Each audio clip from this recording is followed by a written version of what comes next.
Hi, I'm Whitney Espich, the CEO of the MIT Alumni Association, and I hope you enjoy this digital production created for alumni and friends like you. Good afternoon. Welcome to the MIT Forum for Equity. I am Evelynn Hearn, MIT class of 2001. I currently serve as the Executive Director of the MIT Office of Engineering Outreach Programs. Today's broadcast is sponsored in part by the MIT Federal Credit Union, MIT Professional Education, and MIT Sloan Executive Education. We welcome your questions during today's discussion. For those of you joining us via Zoom, please use the Q&A feature found on your toolbar. We will get to as many questions as we can today. I'd also like to remind us all that this is an open and safe space for us to discuss and share. I also believe that challenging issues can come up today, and that we also can all benefit from active listening and respectful communication. Today's topic, advancing in academia as a person of color. We've invited 3 alumni from various graduation years, degrees, and course numbers to discuss this topic. They all share a devotion to higher education and improving access to it for underrepresented minorities and those from marginalized communities.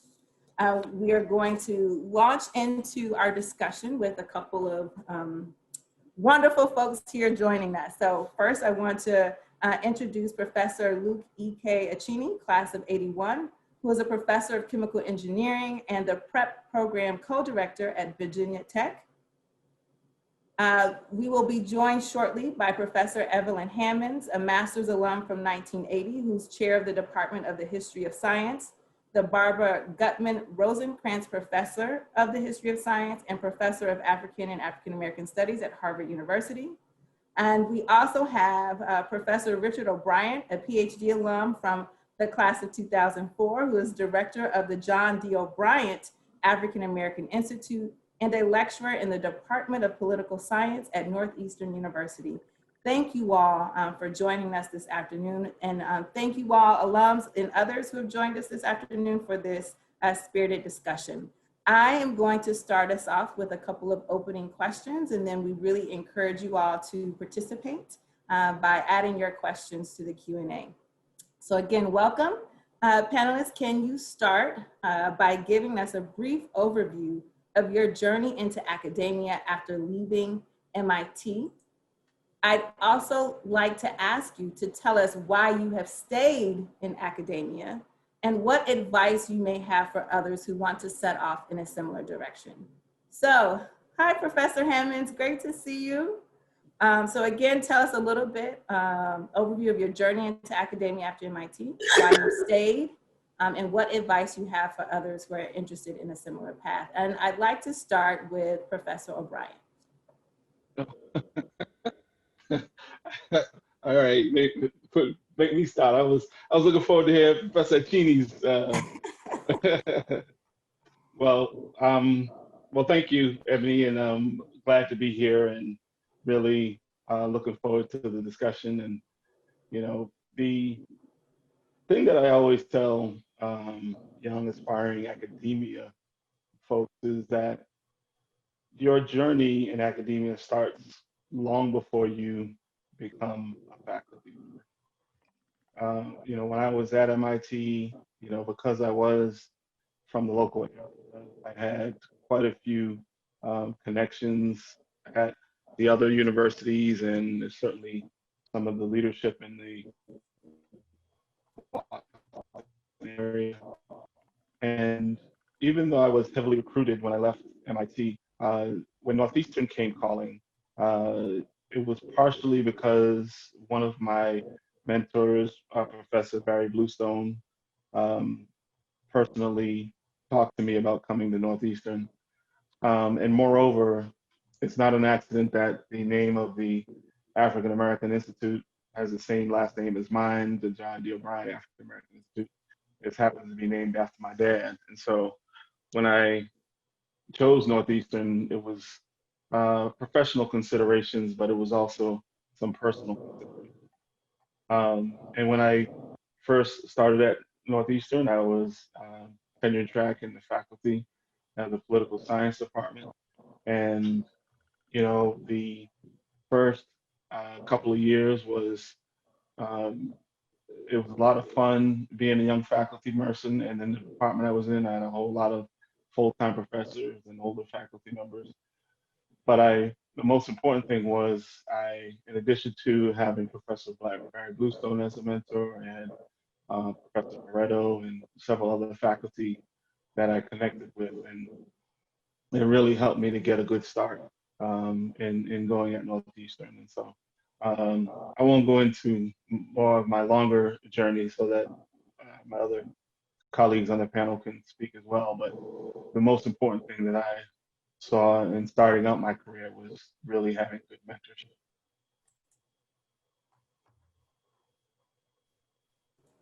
Thank you so much. I'd love to also hear now from Professor Achenie. Yeah, okay. Thanks for inviting me to be on this forum. I wanted to take you back a little bit. I emigrated from Ghana. And I got my undergraduate degree at MIT 1981, course 10. I believe Evelynn also graduated from course 10. Is that correct, Evelynn? Absolutely. Yeah. So I did a master's degree in engineering science at Northwestern University after that, followed by MS and MS in applied math and PhD in chemical engineering, both at Carnegie Mellon University. So not knowing exactly what to do with my life, I joined the Shell Development Company in Houston for 3 years until I got the academic bug and I joined University of Connecticut, not too far down the road from MIT. And I transferred to Virginia Tech in 2007 after 16 years at UConn. So I've enjoyed being in academia for the freedom to decide on what research to do and how much time to devote to it. So, and this is partly shaped by what kind of research funding I could obtain. So the tenure aspect of academia, as I found later, was also very intriguing and gave me the chance to develop my own skills. Okay, now I'm doing research in an area called computational molecular modeling and machine learning. Most of you have been exposed to it in recent years. So my advice to young people are as follows. So if you're a young person with the possibility of entering academia now or in the future, I would suggest that this is a commitment that has to be well thought through. So the first few years of academia can be very demanding and even very intimidating, and may be challenging from a work-life balance point of view. And so I usually tell young folks, you need to have a buy-in from your significant other, if this applies to you. Also, you need to be clear whether it's the pedagogy of teaching or teaching itself that you would find satisfying, or the research aspect that you find more appealing. So this should, in a way, somewhat shape your idea of what academic institution to go to. So on one end, you have research-one universities like MIT, which emphasizes a lot of research, and there are the teaching institutions for those who are very interested in the teaching aspect. And the institutions are in between the two extremes. Okay. So a few years after tenure, you may need to reevaluate your options and to see if academic administration would be your next calling. So I think I'll stop here and allow Evelynn to continue. Thank you for your insights. I did get a chance to take a quick look at the registrant list. So I also know that there are some folks who, have been in academia or continue or are supporting current folks who are in academia or along that journey. I wonder if you have any advice for those who are, sort of already there. I think I heard you mention around whether or not you wanted to commit to the next track, which is academic administration. I don't know if there's anything else that you'd like to add.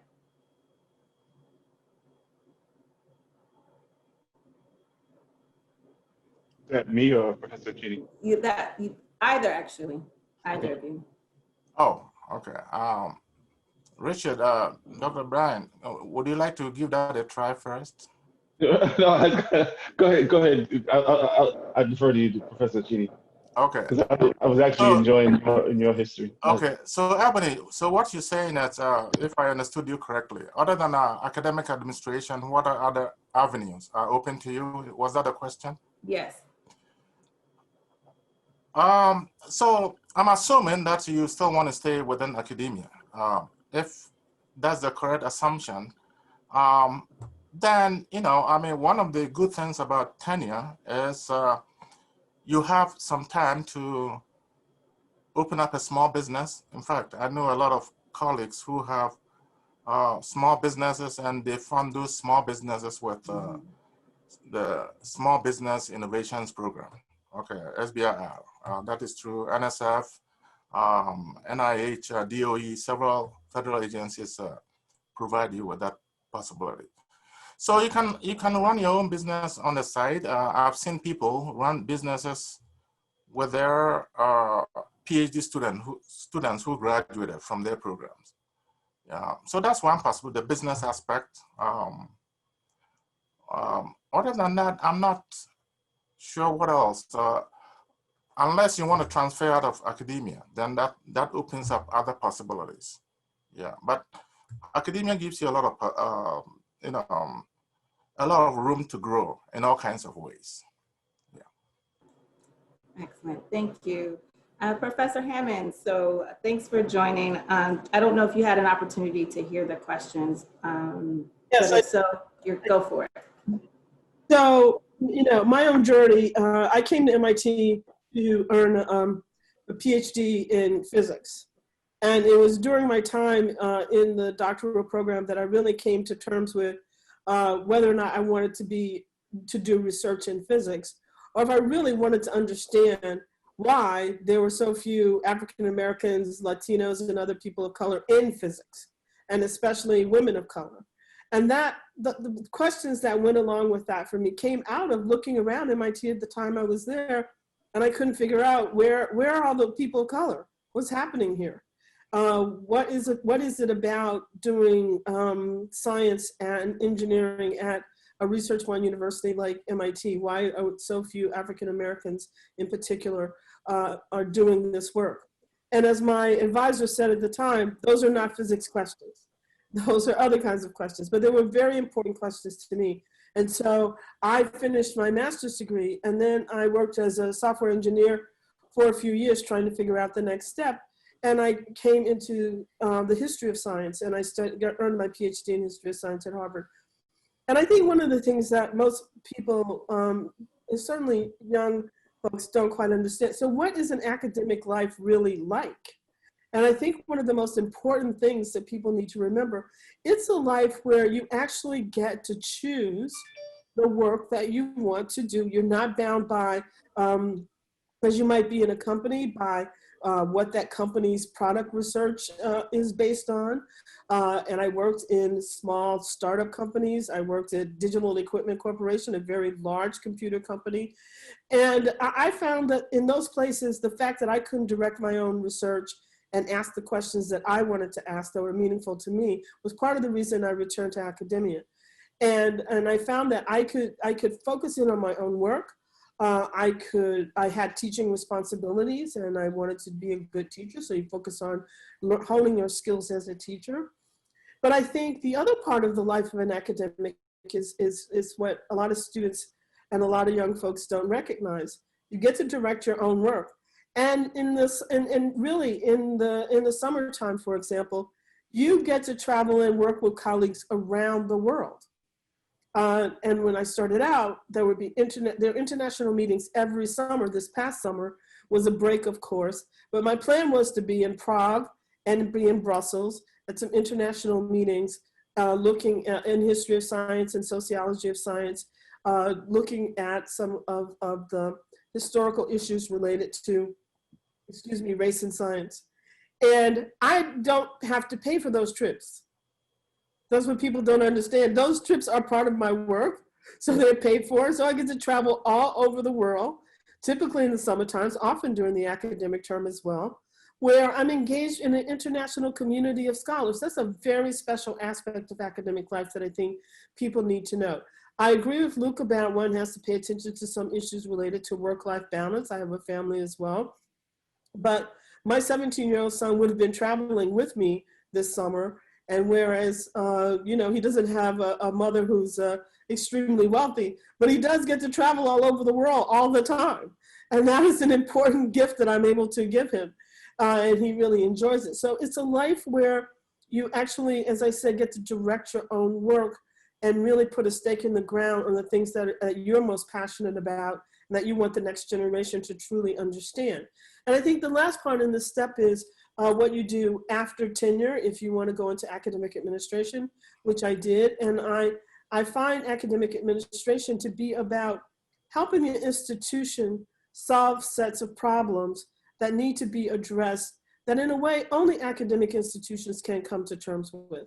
So, excuse me, I served as a senior vice provost where I was head of an office that worked on issues of professional development and equity for women in large part, but also for diversity in general, and helped to put into place some programs that I think help people of color and women thrive to a large extent, not just at Harvard, but all over the country.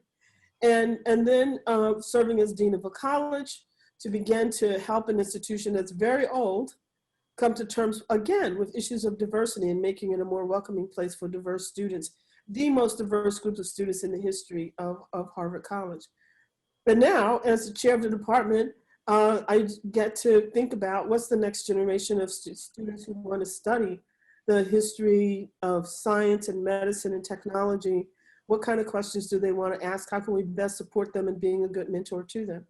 And all of that requires also staying in touch with my own mentors, which I do on a regular basis. And as I always say, you can't have one mentor, you need a team.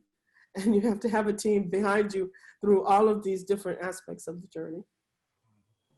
Excellent, thank you.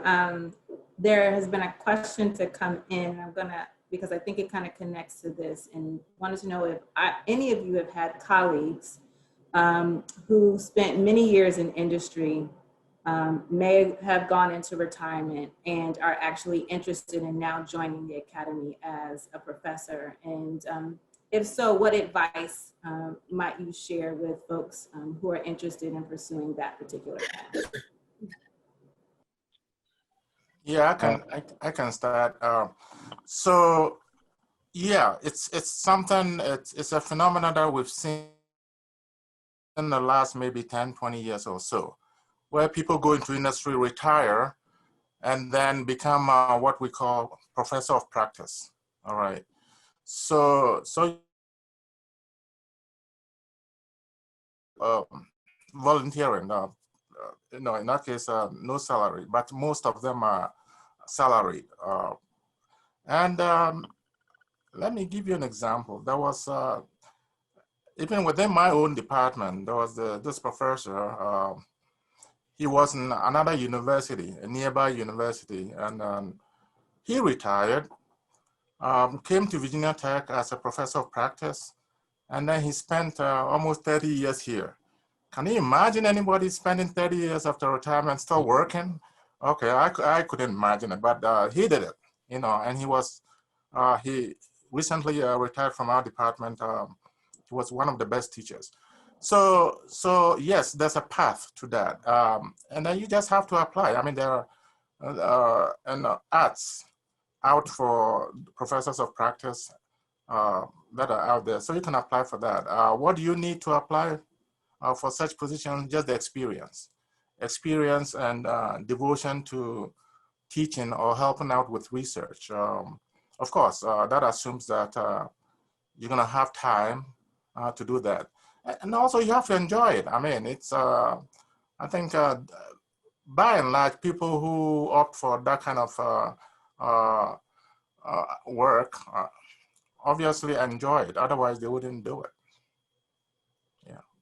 Yeah, I would also say too that if someone is looking at getting into academia from the sector, that they do their homework, find a program that's going to fit the kind of background that they have, connect with existing faculty to find out who has similar research interests that you have, um, and attend conferences and make connections with people who are, have been career academics, and really get to know people that are in the industry or in the field or in the area that you're interested in, because all that plays into when you join any university. How well are you connected to the field that you're going to be looking to engage in. And I find that too, a lot of people see academia as a more secure place to be than some other industries. And so they may not necessarily be leaving just because of retirement. They may have decided that there's too much insecurity in what they're doing, and they want to go to higher education to have a much more secure and stable work life.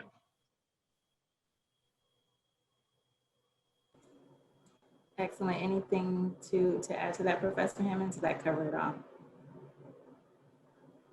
No, I think that covers it. I mean, I think the professor of the practice position is also, again, for people who have really felt they've done what they needed to do in terms of building up their skill set and their research in an industrial or corporate setting, and then would like to be in the classroom and in the institute where you work with younger people. And so professor of the practice positions there aren't a great many of them, but there are opportunities out there if people sort of, I think as Richard just said, make the right connections, have the right networks, and think about institutionally what you would really like to do. And so there are often opportunities for people to move into those kind of positions, short-term or sort of fairly long-term. But they don't come with tenure, so it's not a job without limit of time. But it is a position that, as I said, allows you to engage with students, which I think is the most important part of it. And let me also say that you don't have to wait to retire in industry before coming. I mean, you can come in, can be in industry for 3, 5, even 10 years. I came into academia after 3 years, but let's suppose you're in an industry for 10 years and you've excelled at whatever you did in industry. I think that gives you an opening to apply for maybe associate professor position without tenure. And in that case, you come in, you're associate professor, you don't have tenure, you have a certain limited amount of time to apply for the tenure position. Okay, so yeah, I would like to encourage people to look at those kind of options as well. And also too, if you don't have a doctorate degree, it's never too late to get a doctorate degree. So one way to enter into it is through a doctoral program, right? You get into the program and you do what you need to do to work towards your PhD, but then you can make a sort of natural progression into academia through a doctoral program. Yeah, I have many mentors who are still saying that to me as well. Moving on, I'm actually interested in you all speaking to the state of your respective fields in terms of diversity and equity today. And if you could talk a little bit about the progress that you see being made for Black and African Americans or other people of color entering your fields, whether it's in leading departments, centers, schools, or colleges. So if you could give me a sense of where you are today, what progress has been made, and then we'll ask a couple of follow-up questions based on what we discuss here. I can start out. My degree is in urban studies, and what I started out studying and looking at was the ways that technology has impacted urban environments, particularly low-income families, and looking at the equity issues and empowerment issues with regards to technology access. And as time has gone on, technology obviously has become much cheaper and it's much more ubiquitous. But now, as we see this situation, which has really created an interesting research opportunity for myself and my colleagues, is what's happening with regards to education and the equities with regards to technology use, not so much access, but use in a remote environment. And so we're working with the Boston Public Schools right now, trying to take a look at one set of data that occurred this spring when folks sort of abruptly were sent home. And now looking at fall data with regards to how well people were prepared in that transition. But probably most importantly, looking at the impact that it has on low-income families, Black kids, Latino kids, and even students who may not have English as their first language. Some of the challenges that working remotely presents for a lot of folks. And in our field, you know, you find a mixed level of diversity. You know, you wish there could be more, particularly with regards to studying urban environments and studying the Black community. But it has gotten better since I first got into urban studies. But you know, just like most places, it can certainly do better. And when I joined Northeastern, they didn't have an urban studies program at the time, so that's how I ended up starting out in the political science department. But now I'm in the school of, and I still teach sometimes in political science, but I'm also in the School of Public Policy and Urban Affairs. And looking at it from a political science standpoint, there clearly are some trailblazers with regards to Black political scientists and women political scientists, but it's still a very challenging field with regards to the issues. Thank you. Professor Hammonds?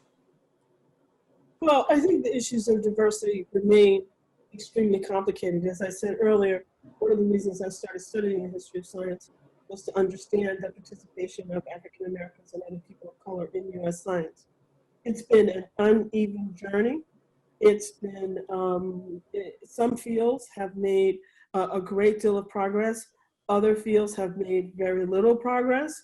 And I think institutionally, the same thing can be said. Some schools have made some great progress and other schools have not. And so that uneven progress means that certainly here in the time of COVID, where we need all the technical scientific talent we can gather together to get through this awful thing, it's very clear that the need for greater diversity in science and technical fields is really critical. I mean, that's what the pandemic has shown us. Some of us already knew that, but this has really shown us how much the need for a greater diversity in these fields is.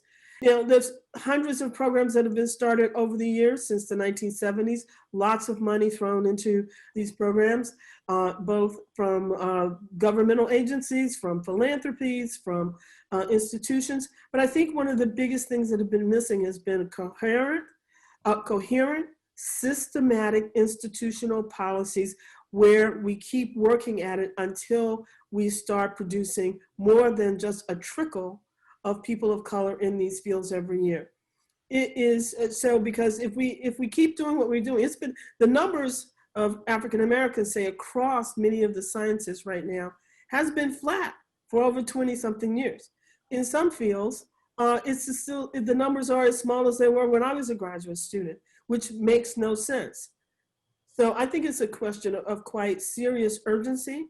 The National Academies now have a new roundtable that's looking at Black men and Black women in STEM fields. And those of us who are on that committee are basically saying, we've been on a lot of committees like this over the years. And we have yet still to be able to say, what are the most significant barriers that are keeping people of color out of these fields? We need to identify them. We need to identify best practices. We need to get to work right now. So the next 20 years look different. And the people wanting to do that, but I think we've only had fits and starts. I think we need to really try to sustain our efforts, organize our efforts, have some leadership on this. And I hope we can take advantage of this moment to do so. So diversity remains a troubling, unsettling problem across STEM fields. Thank you. Professor Achenie, do you have comments you'd like to add? Yeah, so, you know, I have a few random thoughts on this, and I think Professor Hammonds has touched on a lot of those. So this is my own personal observation. So since about the 1990s, there has been a gradual receptiveness to the idea of diversity. And before and during the early part of this period, I don't believe African Americans were adequately groomed to enter academia, really. I mean, it was for the most part, a foreign concept to them. So, for example, I've been on a number of faculty recruitment committees in which the stated goal, obviously, was to encourage the recruitment of minority hires. Needless to say, the results have been mixed and sometimes underwhelming. All right. So, of course, understandably, the results vary across different departments, colleges, and universities. So I suggest ways to make progress towards Blacks or African American recruitment for academic positions include, I believe, sometimes it starts with the student's thesis advisor, okay, PhD thesis advisor. Sometimes we refer to these people as the PI of the candidate's project. Okay, so these advisors should make an effort to groom the candidate for academia with regard to research productivity, new areas of research opportunities, navigating the pre-tenure years, etc. So, and also the candidate themselves, the student themselves should, at any stage of their dissertation, be able to identify academic mentors within their respective department. They don't have to restrict themselves to their departments only. They can look to other colleges and even outside the university. Or if you go to a conference and you see, and through networking, you meet outstanding professors in other departments or colleges beyond your own. I mean, try to get some kind of mentorship from these established people. It's very, very useful. Okay, and let me use my own example. At Carnegie Mellon, this was the last year when I was about to get my PhD. A well-known professor, international known professor within my department, just saw me and he asked me, "Hey, look, what plans are you making towards applying for an academic position?" And it was a very interesting question. I mean, it was not something that was even on my to-do list, but then that planted that idea within my head right there. And so when I went to Shell and worked for a while, I said, "Hey, you remember this guy who said maybe you should consider academia? Okay, this is the time to do it." So after 3 years, I said, "Okay, this is the time to see what I can go to academia," and I applied. Okay, so those are some of the things those examples that we need to take into account. The other point that I want to make, okay, is the idea of implicit bias in faculty hire, promotion, tenure, federal grants, etc. And the NIH, NSF, etc., okay, have been promoting this idea of being cognizant of implicit bias in all the processes that we engage in. And several institutions are on board with regard to this implicit bias idea. In fact, these days, you're not going to be allowed on a thesis, not a thesis, I mean a faculty hire committee, unless you've taken a course, some kind of a short course on implicit bias, and then also be sensitized to racial diversity and all that. Okay. So yeah, I think, yes, as Professor Hammonds said, we're way behind with regard to that. But then one gets the feeling that a lot of institutions are really, really making an effort. They just don't know how to do it properly. Thank you. So I'm gonna we have to head over to, there are several questions right now in the Q&A, and I wanna make sure I get to a couple of those, and perhaps we can connect some of your thoughts to that. So one question is around how do we talk, and I'm going to direct it to one person so that we can try to get to a couple. How do we talk frankly about the culture of STEM, especially physics, that places little value on perspectives of researchers from diverse racial and ethnic backgrounds, even as we claim to need creativity and collaboration into solving problems? Professor Hammond? So, you know, that's a really good question. I think one has to step back a little bit from the question. Of course, there's hardly any leader of any field right now who would say, oh, well, we certainly respect all kinds of perspectives and diverse perspectives. But I think what you have to pay attention to is what is a successful career in a specific discipline? What is valued? What gives a person a bit of stature and a bit of a kind of leverage to say what kind of research matters, what kinds of research is important. So it means, and I think, Evelynn, we've talked about this before, I think a lot of graduate students and undergraduates simply don't understand what a successful career looks like. And that is, first and foremost, you have to be excellent at what you do. You have to be excellent at what you do. And you need to get as much help as you can by mentors and other people in your life to devote to your work to become excellent, to be seen as a creative, innovative investigator. And once you do that and you obtain tenure, I think it is only at that point that you can look around and say, you know, we need a lot more folks who know how to do some interesting kinds of things and not just the same old stuff over and over and over again. But when you have tenure, you have a right to say that. People will pay attention to that. And then you garner people around you to continue producing really important and significant work.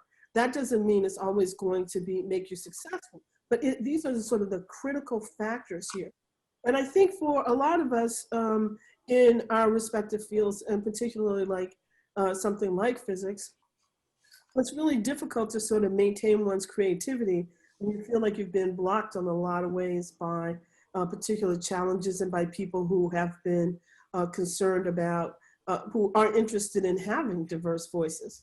But I think in other fields where it's more open than it is in physics, that it's possible to make these kinds of inroads and begin to change cultures. It takes a lot of work. It is not easy work. It's not simple work.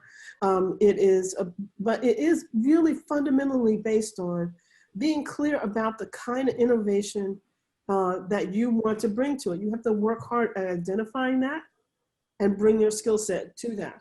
And I believe once one does that, excuse me, it opens up a great many doors. It's a long process. Thank you. You all have, at different points in this conversation, have mentioned the value and importance of mentors. Professor O'Brien, any thoughts or ideas on how having allies or a small group of them could augment the many mentors that Professor Hammonds has mentioned for a career journey? Yeah, I think obviously allies and of course mentors are all very critical, but I think we do a pretty good job of that right now.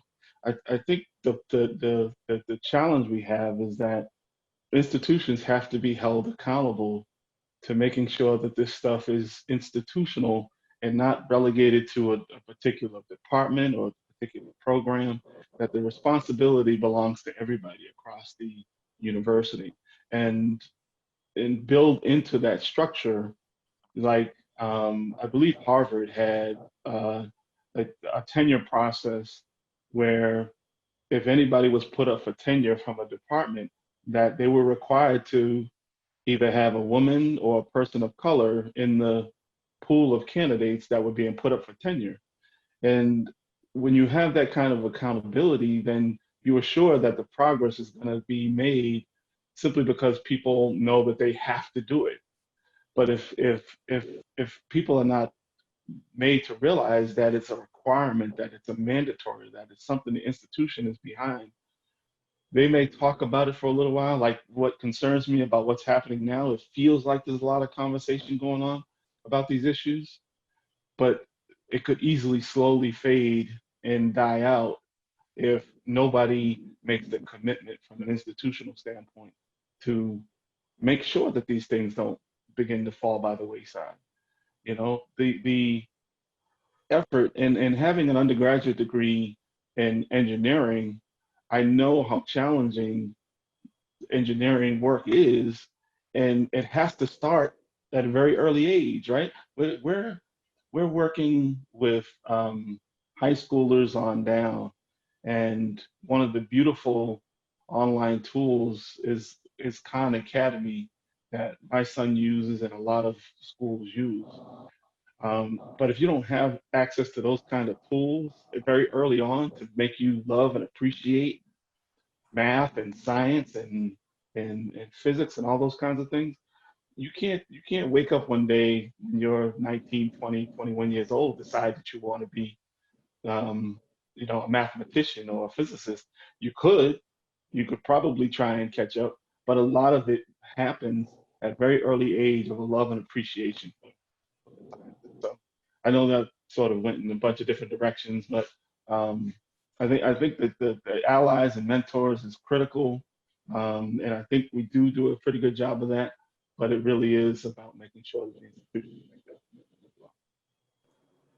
Thank you. So you mentioned, I'm just going to follow up with you really quickly, and Professor Achenie, you can jump in here too. What is the most strategic area to focus on in order to increase the pipeline of students pursuing advanced degrees that lead to an academic career? Should we start at the high school level? It doesn't hurt. I personally don't think you can start too soon. It doesn't hurt. But certainly when students come into, like when freshmen come into Northeastern and we have the chance to talk to and meet with them, I start talking to them about grad school in their freshman year. I mean, a lot of them are like, well, let me get through my first year, Dr. O'Brien. But you really want them to start thinking about that because you have to build and prepare for graduate school and for doctoral programs in your undergraduate programs. You can't just, like I said, just wake up one day and say, yeah, I want to try this out. Sciences don't work like that. You really have to embody it. You really have to love it and really, build a passion for it, I guess is what I'm trying to say. Well, let me make a point with regard to the high school thing, the pipelining through high school. I think part of the problem is probably high school counselors themselves. Okay. So if you encounter a high school counselor who kind of pigeonholes you into a particular major, then that person isn't going to go into STEM. They say, look, you probably belong in music. Not that I have anything against music, but I'm saying, you don't want high school counselors directing the kid to certain disciplinary areas. I think the parents should actually get involved. Okay, the kids are kids. I mean, at that age, they really don't know what they want. Even if they know what they want, they tend to defer to adults, like high school counselors and parents and people like that. So at this, I think the parents need to get more involved. Also, there are a lot of programs. I think like Richard mentioned, there are a lot of programs, summer programs that students can get involved in. So on my campus, every summer, there are all kinds of activities that high school students get involved in. And also more and more, what people are doing is they have what they call the research opportunities for undergraduates. There's an equivalent one, I forget what it's called, I believe it's RIT, for high school teachers. And the idea is to groom high school teachers to spot these students and encourage them to be in the STEM kind of areas. So there are many avenues for getting to the getting the pipeline right. We should just continue along those paths, I think. Thank you. So I'm going to sort of combine two questions. And so I'm a brand new engineering assistant professor at a R1. What type of advice do you have for POC navigating this, people of color, navigating this space successfully? There's also a question here regarding, tips for graduate students and postdocs seeking to enter into academia and be successful. And then, preparing for tenure, essentially. So what sort of advice do you have about navigating at an R1 for an assistant professor, but also at the grad or postdoc level? And Professor Hammonds, I'd like to start with you. So those are three different points, right, in one's career. And so different things apply. The one thing that is really important across all three is to have the necessary mentorship so that you are clear about expectations. If you're a graduate student right now and you aspire to become a professor in an R1, one of the things you need to understand in the field that you're in, what does a successful graduate student look like? Are these people who have, by the time they get their dissertation, published 2 chapters out of that dissertation, published a number of papers, presented at national and international meetings?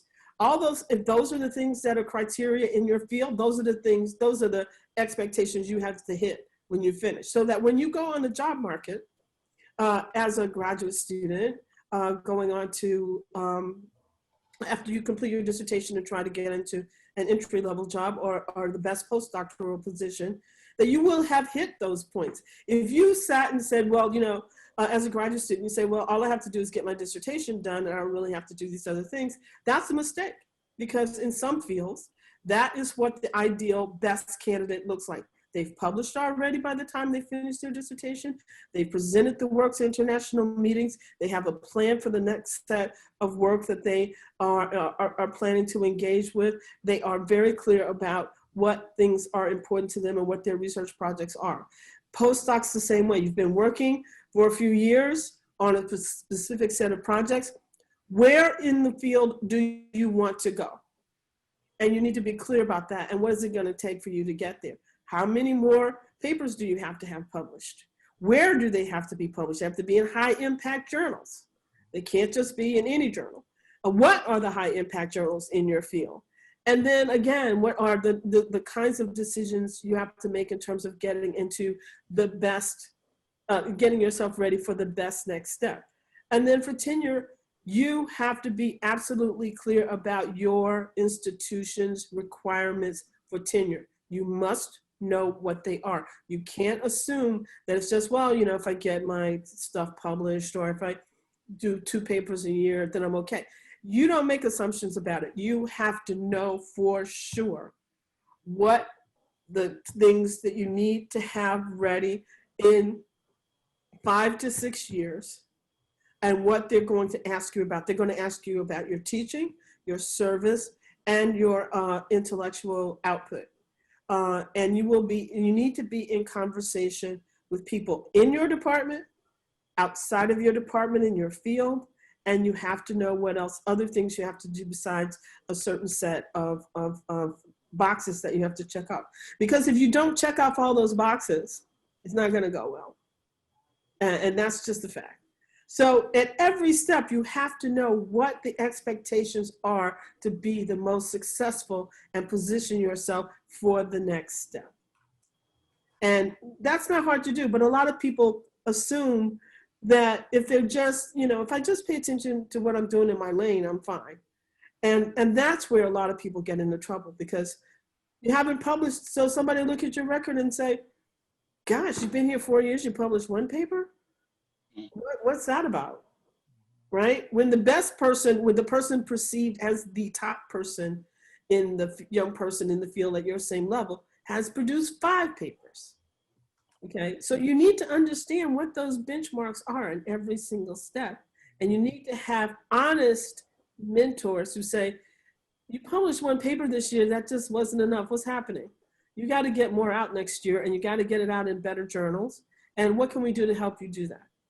What do you have to do in your life? What do you have to change? What kind of support do you need?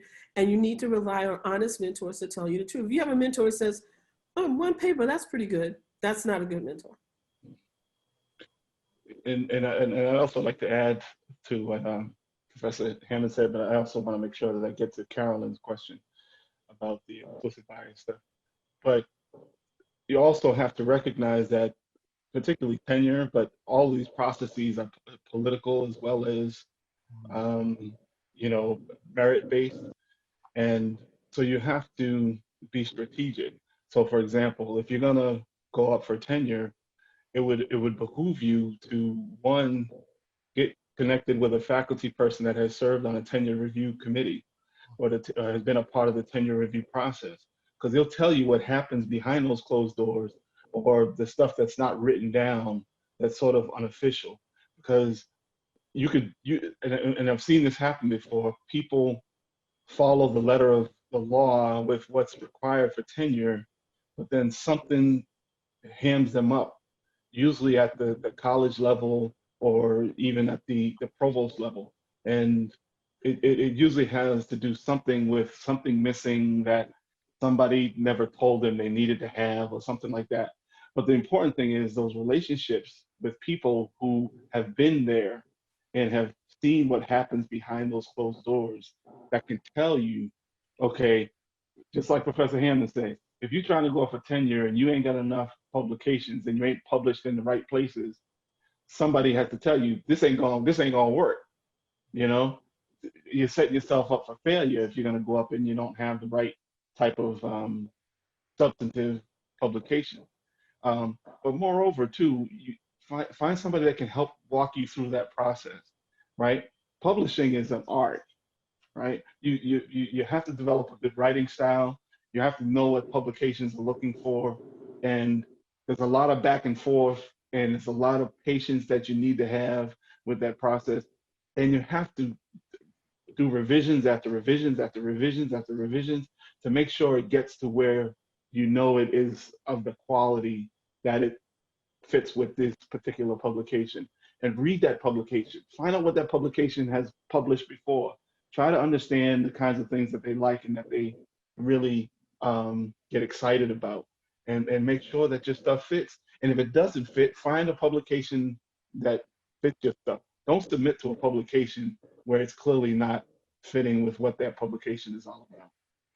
And then the last piece I wanted to, and I'm sorry, Professor Achenie, because I know we're running low on time, but Carolyn asked a question about explicit bias, and the reason why I wanted to jump in on that is because I work with a lot of our student organizations at Northeastern. And one of the things that I would advise Carolyn is that if it hasn't happened already, that the Black student organizations on campus, and I know there are many because I remember when I was there, that they come together and begin to fashion some sort of request with the president, and you guys may have done this already, but they engaged in the process. So in addition to meeting with the president, meet with the provost, meet with the deans, and meet with the department chairs, and make sure that all the people know who you are, and they know what you're interested in, and they know what you're trying to get at and that you're trying to address. Because what happens is the issue is hot for the moment, but unless the students raise their voices and continue to remind them of what they know is important, they will move on. They will move on, and the issues will fall by the wayside. And you as students have to be the ones to keep these things on the forefront of mind. I'm sorry, I didn't want to miss that question. Yeah, so Evelynn, if you want me to chime in, I'll go ahead and chime in as well. Yes, and I just ask that you keep it brief because I know Joe would probably like me to wrap it up close to 4 o'clock. So thank you. So one, tenure is a moving process. It's a moving target with regard to what is expected of you. So what I would suggest is, every year when you're on the tenure clock, every year look out to see the dossiers of people who have gotten tenure a few years before. That really helps. So you can delve into what exactly was expected during that period. Also, the issue of letter writers. People are going to write letters on your behalf for tenure. You go to conferences and you meet people. There are many tricks to trying to get good letter writers. Invite them to come and give a seminar at your university. Get to know them, let them know you. And so that way you can ensure that when the time comes, you will have lined up a good list of people who are going to write you letters. One other thing is there are some departments that don't review you every year. Even if you're not reviewed, insist that you be reviewed every year, whether or not you're making progress on a tenure clock. One more thing, if you're somebody who has, let's say, because you have a spouse or you have kids or you're expecting kids to raise kids and that kind of stuff. These days, a lot of institutions allow the tenure clock to be paused for 1 year. Always, if your situation is that it's like that, then you should definitely apply for a pause on your tenure clock. Just stop that. Thank you. So do you all have, so Joe gave me permission to go a little longer, but you tell me with a thumbs up or a thumbs down if you have a moment to add anything if you're interested. No. Okay. All right. Excellent. I put mine sideways. Go sideways. Well, I have to say, I really appreciate you all's time this afternoon and for your candid answers to the questions. And on behalf of the Alumni Association, I want to thank everyone for tuning in to the MIT Forum for Equity broadcast. And thanks to Professors Hammond, O'Brien, and Achenie for joining us today. If you all have ideas for topics or speakers in this series or other feedback, please reach out to alumnilearn@mit.edu. We will be sure to forward all questions asked via the Q&A to our speakers today. There were just a couple we did not get a chance to answer together. And staff here will keep the chat window open for a few more minutes if there are folks who want to hang out for networking purposes, if there's time. A reminder that this broadcast will be available on the MIT Alumni Association YouTube channel within a week of today. Thank you all again for joining me in this important conversation and have a wonderful afternoon. Be well. Thanks for joining us. And for more information on how to connect with the MIT Alumni Association, please visit our website.